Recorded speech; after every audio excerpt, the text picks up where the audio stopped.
আসসালামু আলাইকুম, আনাস মম কিচেন। আজকে তৈরি করে দেখাবো আটা দিয়ে বিস্কিট তৈরি করে দেখাবো। এটা চুলাতে আমি তৈরি করেছি। তো এটা একদম ক্রিস্পি হয়েছে। তো এই রেসিপিটি আজকে শেয়ার করব। আর ভিডিওটা ভালো লাগলে অবশ্যই আমার চ্যানেলটা সাবস্ক্রাইব করবেন এবং ভিডিওতে একটা লাইক করে দিবেন। তো প্রথমে আমি এখানে নিয়ে নিলাম 1/4 কাপ গুঁড়ো করা চিনি। এটা পাউডার সুগার বলতে পারেন। তারপরে এখানে 1/4 কাপ দিয়ে দিলাম রান্নার রেগুলার তেল, চাইলে বাটারও দেওয়া যেতে পারে। তারপরে আমি ভালোভাবে একটু মিশিয়ে নিচ্ছি।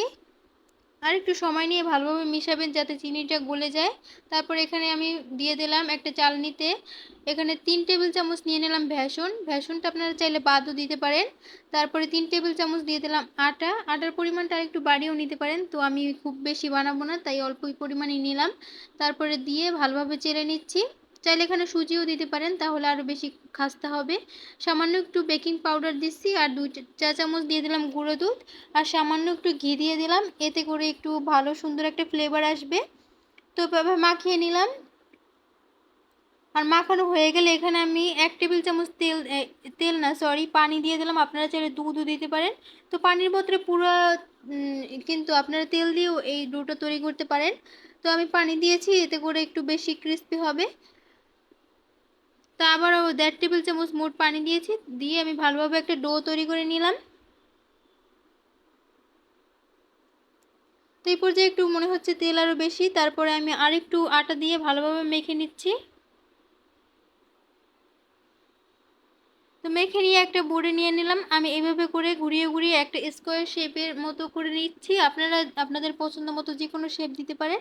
তারপরে আমি একটা ছুরি দিয়ে এভাবে করে কেটে নিচ্ছি। আর কাটার পরে এইভাবে হাত দিয়ে একটু চ্যাপ্টা চ্যাপ্টা করে সমান করে নিচ্ছি। খুব বেশি মোটা করবেন না, একটু পাতলা পাতলা করে এই বিস্কিটটা তৈরি করবেন, তাহলে অনেক বেশি ক্রিস্পি হবে। এই যে সবগুলো কিন্তু বানানো হয়ে গেছে। আমি এটা ঢাকনার উপরে আর কি একটা কাগজ দিয়ে তারপর এভাবে করে দিয়ে দিচ্ছি, আর নিচে একটা স্ট্যান্ড বসিয়ে তার উপরে বসিয়ে দিলাম। তারপর এভাবে ঢাকনা দিয়ে দেব এখানে 15 থেকে 20 মিনিটের জন্য। আমি মিডিয়াম আঁচে রেখে প্রথমে মিডিয়াম টু লো আঁচে রাখছি, তারপরে আরও একটু লো করে দিয়েছি, তারপরে আমি প্রায় 25 মিনিটের মতো। তো এবারে দেখুন আমার কিন্তু রাত হয়ে গেছে, যার কারণে আমি প্রথমে বিকাল থেকে শুরু করছিলাম, এই কারণে এখন এটার কালারটা এরকম মনে হচ্ছে। তো আমি এটা ঠান্ডা হলে আপনাদের দেখাবো। তো দেখুন মাশাআল্লাহ কত বেশি দেখতেও সুন্দর এবং খেতেও কিন্তু অনেক বেশি মজার এবং অনেক বেশি ক্রিস্পি হয়েছে। তো ভিডিওটা ভালো লাগলে অবশ্যই আমার চ্যানেলটা সাবস্ক্রাইব করবেন আর ভিডিওতে একটা লাইক করে দিবেন। তো আজকে এই পর্যন্ত, সবাই ভালো থাকবেন। আল্লাহ হাফেজ।